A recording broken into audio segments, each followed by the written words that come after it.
Welcome to Board Game Binge, the place where we bring you bite-sized, bingeable board game content from across the industry. I'm your host, Joe Slack, and joining me today is Laia Gonzalez from Wonderbow Games. Laia is a maker and a connector. She is driven by turning visions into reality, laying some chunky tiles and time traveling for her first time. She got into the board game hobby in the last few years. She's an editor and the engine of Wonderbow. Laia, thank you so much for joining me here for the Board Game Binge.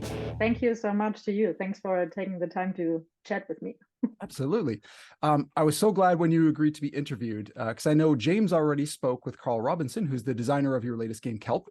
But I've been seeing your ads so constantly, and I was so impressed with the success of your Kickstarter campaign that I wanted to talk to you as well about sort of the marketing and publishing side of this successful game. So without further ado, this is the second game you're publishing, if I'm not mistaken. And yes. I'm just curious, what lessons did you learn from your previous Kickstarter campaign that you've used to improve and, just increase your presence on your second campaign?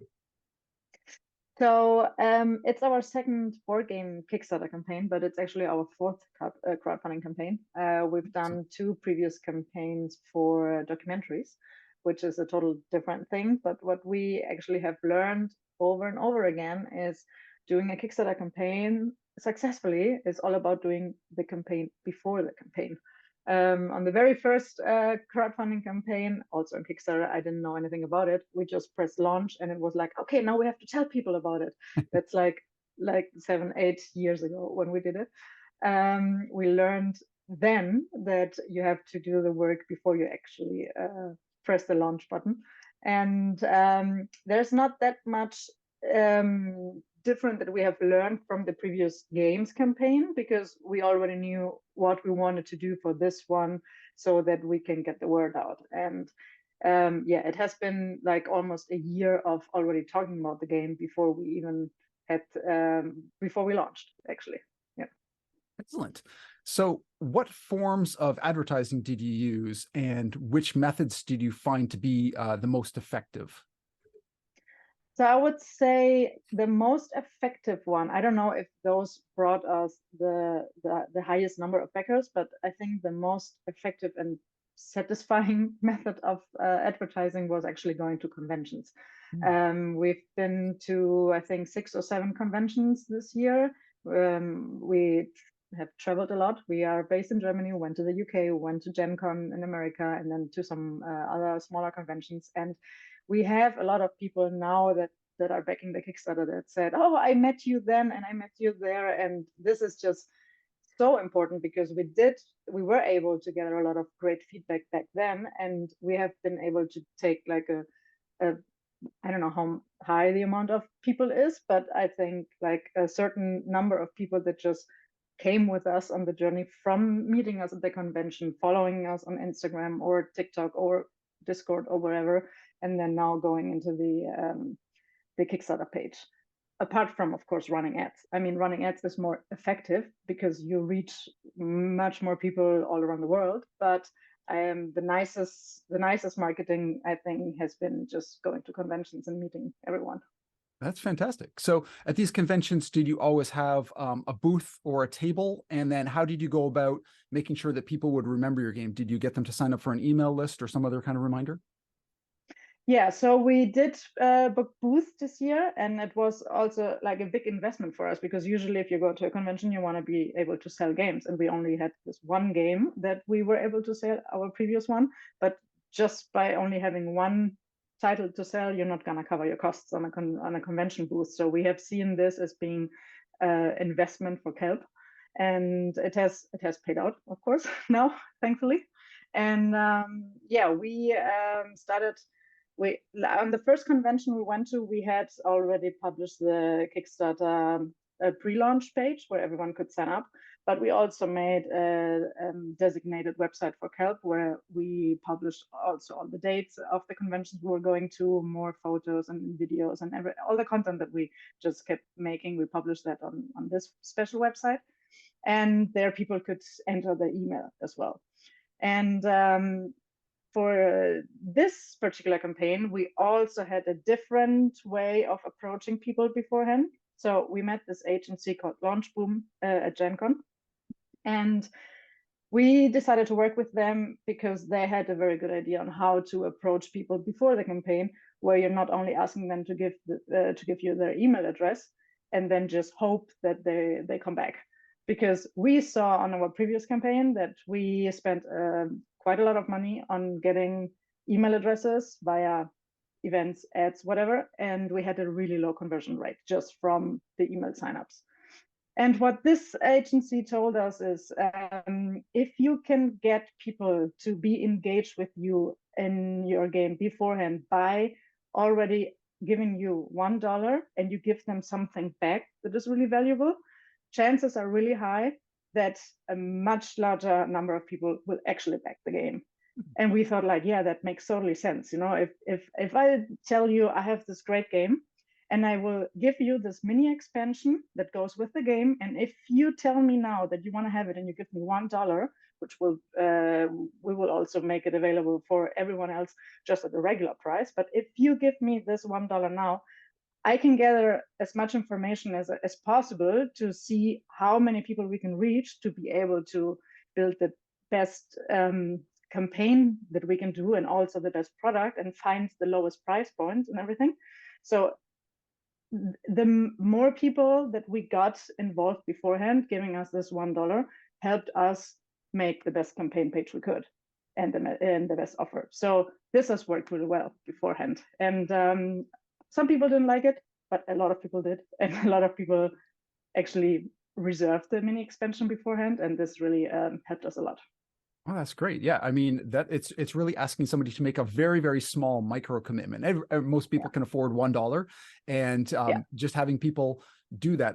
Anybody can say this is really interesting, or yeah, I'll back your game. But once they actually, you know, open up their purse or their wallet and give you something, even if it's only $1, they're making some kind of commitment to you. So that's a really interesting strategy you took. And you said, so people were basically putting like almost like a down payment on this expansion for a game that they hadn't even purchased yet. Is that correct? Yeah, exactly. So we went about it like it. For us, this is a strategy that has been done in other product categories, like in the tech category or whatever. And I think the Launchboom agency, they just figure out it's also really a good way to approach people that like board games, because you can do all this kind of expansions and stuff that you can include as add-ons. And so we went about it a bit differently also than what just the Launchboom told us to do. So we wanted to have this mini expansion beforehand, but we also wanted to have it during the campaign. We didn't want to make it super exclusive, no one else can get it, kind of just going after the FOMO experience, you know. So we wanted to have it available for everyone, but still, if you trust me enough to give me $1 beforehand, I will put in also the extra work. I will send you many more updates. We made a special Facebook group. We actually showed the Kickstarter page a week before to those people that actually gave us $1. And we will give it to you for a reduced price. And actually, even, I mean, that's super weird, but I mean, the $1 that people gave us, it's not even covering the manufacturing costs, and it's especially not covering the the payment fees that we have to pay Stripe, the credit card company that actually collects the $1. So for us, it was again an investment, but a very, I think, a very valid way to actually try to find out what your audience is. You know, how many people actually want to have the game, you know. Yeah, it sounds like it was really an approach to get an investment.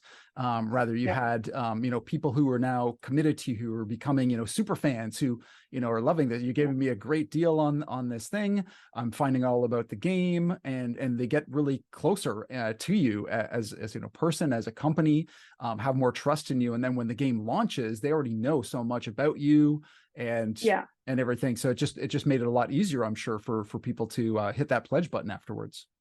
Yeah, we also wanted to have a lot of content about the game out before we actually started to run the pre-sales, because we also read on some blogs, like a lot of companies usually just ask for money, not telling anything about it. So, I mean, we started doing those ads at the beginning of September, but we went to Gen Con in August. We had articles published about the game and reviews published about the game. We tried to have as much content as we had beforehand, so that people wouldn't like buy something they they don't know anything about. I mean, of course, no one was able to play it by then, only on conventions. But still, it wasn't that we didn't. So we wanted to be able to give enough information that people would feel comfortable giving us $1. So yeah. Absolutely. So with building this up, doing all this pre-launch work, can you share with us some numbers, even some rough numbers around how many followers you had like on your notification page before you launched, how many on your email list and that kind of thing, so we can see like how that resulted in, you know, how many backers you've got already? Yeah, sure. So we had around about 1,500 followers on the Kickstarter page before we started running ads. And then we started running ads on the pre-reservation page and also on the Kickstarter page directly. And before we launched, we had 4,900 backers. So it did grow quite a lot. And we did have around 2,000 newsletter subscribers from our previous game. And now we are at 8,000 subscribers. So we gained 6,000 new subscribers. And out of those 6,000 people, 2,000 people reserved the mini expansion. So it's like almost a third of people. So when we discussed these numbers with Launchboom, they said, okay, this is great. It's gonna be good. You're gonna have a successful launch. Usually you see like around about 30, 35, 45% of those pre-reservations actually convert. It's gonna be good. So we were like, okay, great. If everything goes well, then we will have maybe if we're lucky, 3,000 backers when the campaign ends. That was our hope. It was much bigger than that. You probably had that on day one.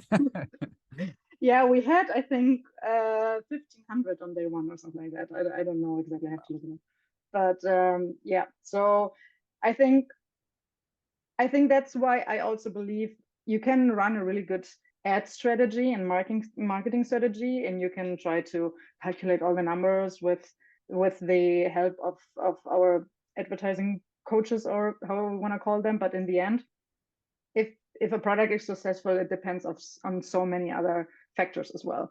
So we had the numbers down based on their experience and what they projected and everything, but we maybe did underestimate a little bit that we actually managed to communicate the uniqueness of this game through, like, even on top of whatever marketing sales strategy we were going for.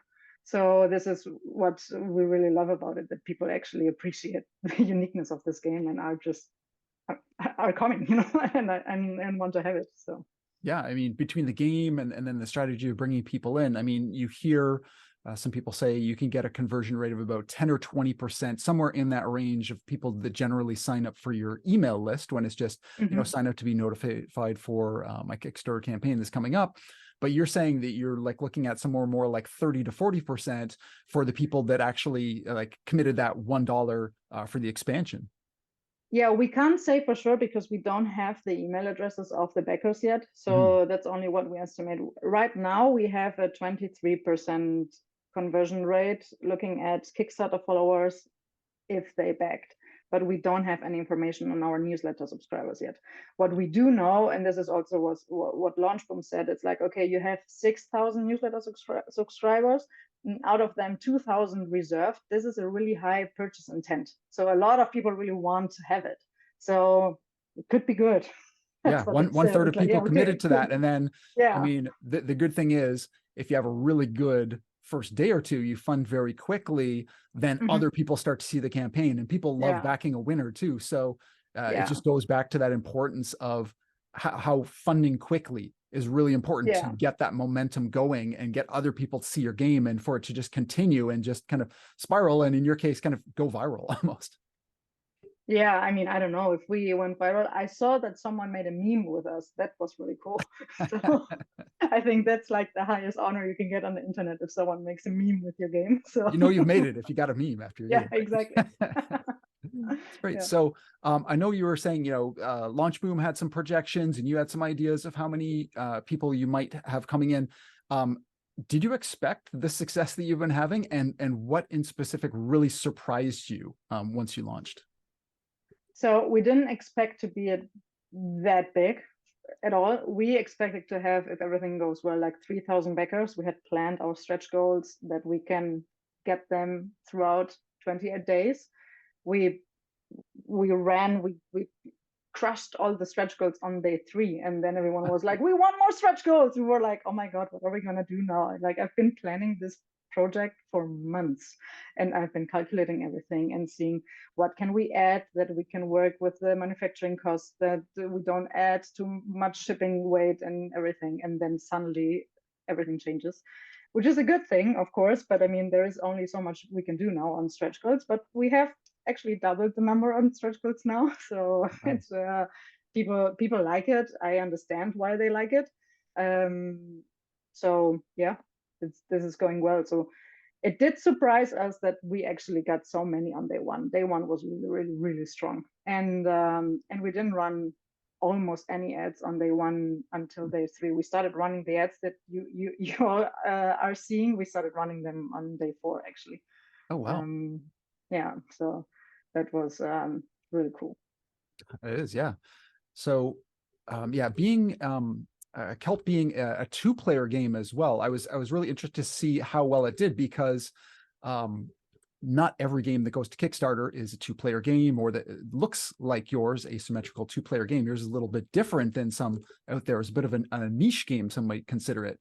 So why do you feel that you've had so much success with this game, despite it having, not a huge like player range? It wasn't like a 1 to 6 player game. It's a little bit more limited because it can only be played with 2 people. So why do you think it's really resonated with people, or it's done so well?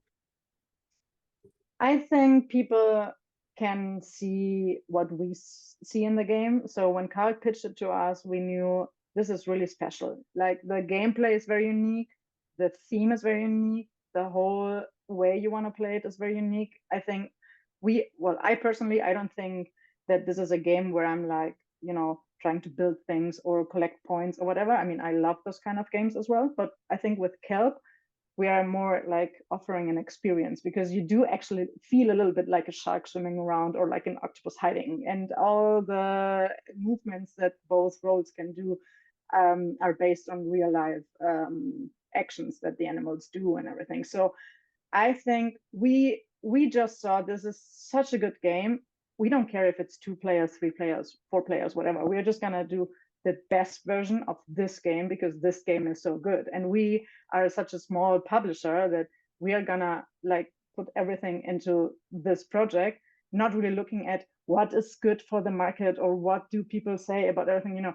We are way too small to talk about like, is this a niche project or is it a mass market thing or whatever. Like, we just want to do a really good game. So we always said it's a dedicated 2-player game, and we're gonna make the best version we can out of it. So people like it. That's good. Absolutely. And you're talking about as well, like working with Launch Boom, and they were bringing in some ideas that have worked on some other industries, like doing the $1 kind of promotion and that type of thing to get people to commit. Was there anything else that you brought maybe from your previous experience, or you've seen in other industries that have kind of helped propel the campaign or help the game do better, that you brought in as well? Well, my background is in marketing, and my partner's background as well. He is an art director and a designer, and I come from film producing.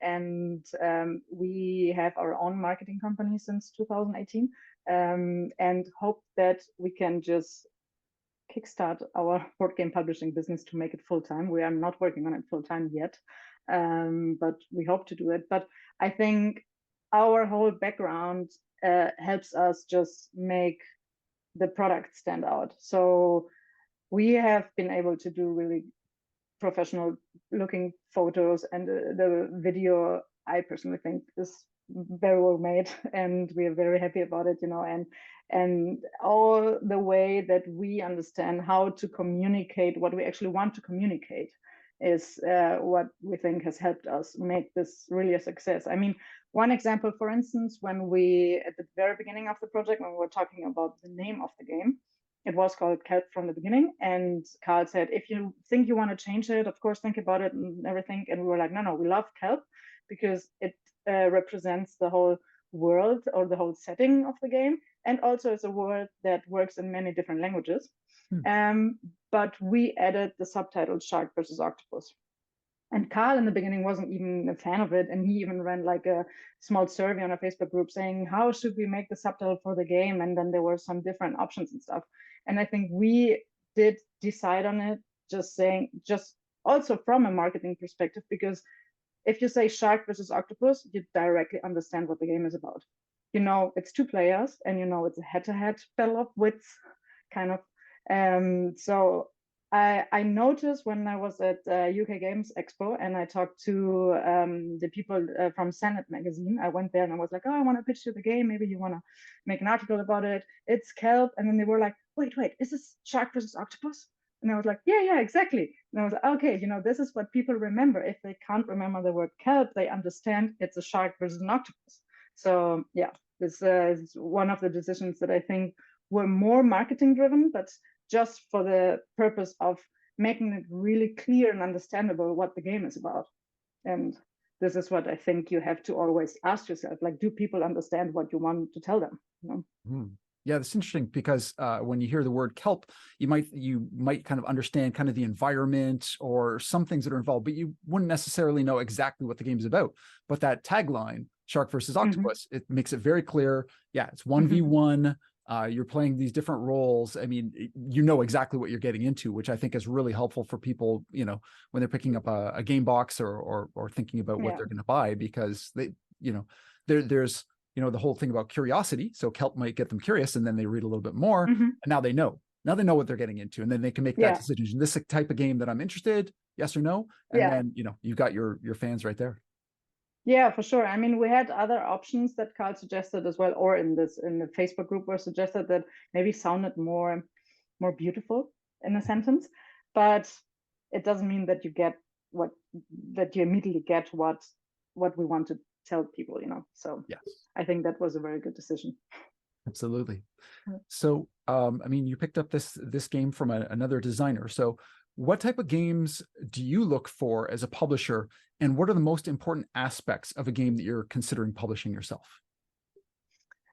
So the most important thing for us is to have a game that we like to play, because we notice if we are a small publisher and we want to put our hearts into it and just go to every convention, we're going to be play testing this game and explaining this game over and over and over and over and over. So you have to really love it. You must, Otherwise, you're going to get really sick of your own game, which is not something you want to get into. Generally, we just want to have a good feeling about it. So whatever pitch we get, we will always think about, can we make it really beautiful? This is one aspect that we like. Sönke always says board games are kind of one of the rare objects, if you want to say, that you have on the table and you stare at them for hours. So they should be beautiful.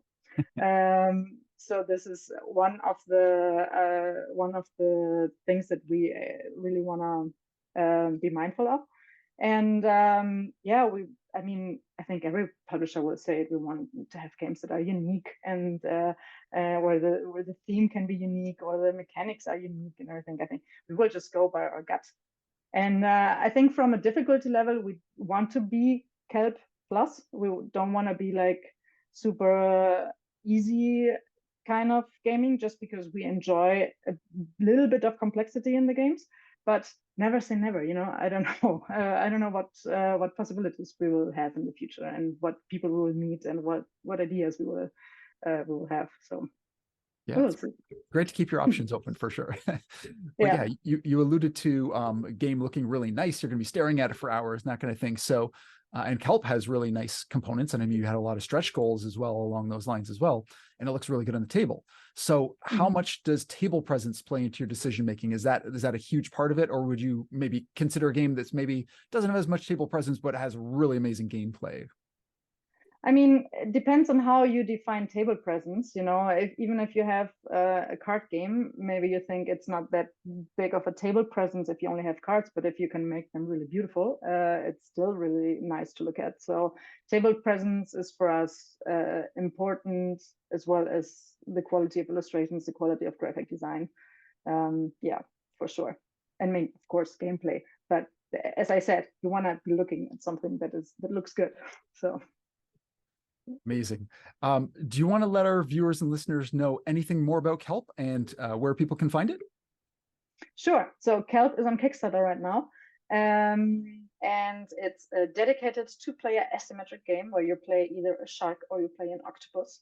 And you have very different ways of playing those roles. The octopus plays with cards and uses kind of a deck building system to move the blocks on the board. The octopus is actually hidden behind of one of those blocks and has the goal to survive until the end of the game. And the shark plays with dice and moves around the board trying to hunt the octopus. And the shark only has one goal in mind: find the octopus, catch it, eat it, be the winner.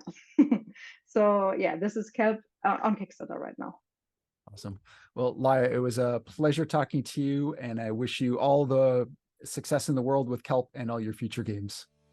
Thank you so much. Thank you. This has been an episode of the Board Game Binge podcast, guest hosted by Joe Slack, produced by James Staley and Mike Bruner, with original music by Nick Smith. If you'd like to watch these interviews live, simply subscribe to our Instagram channel, Board Game Binge Podcast, and you'll get notifications of the live interviews, giveaways, and interesting board game content from across the industry. We can't wait for you to join us. See you next time.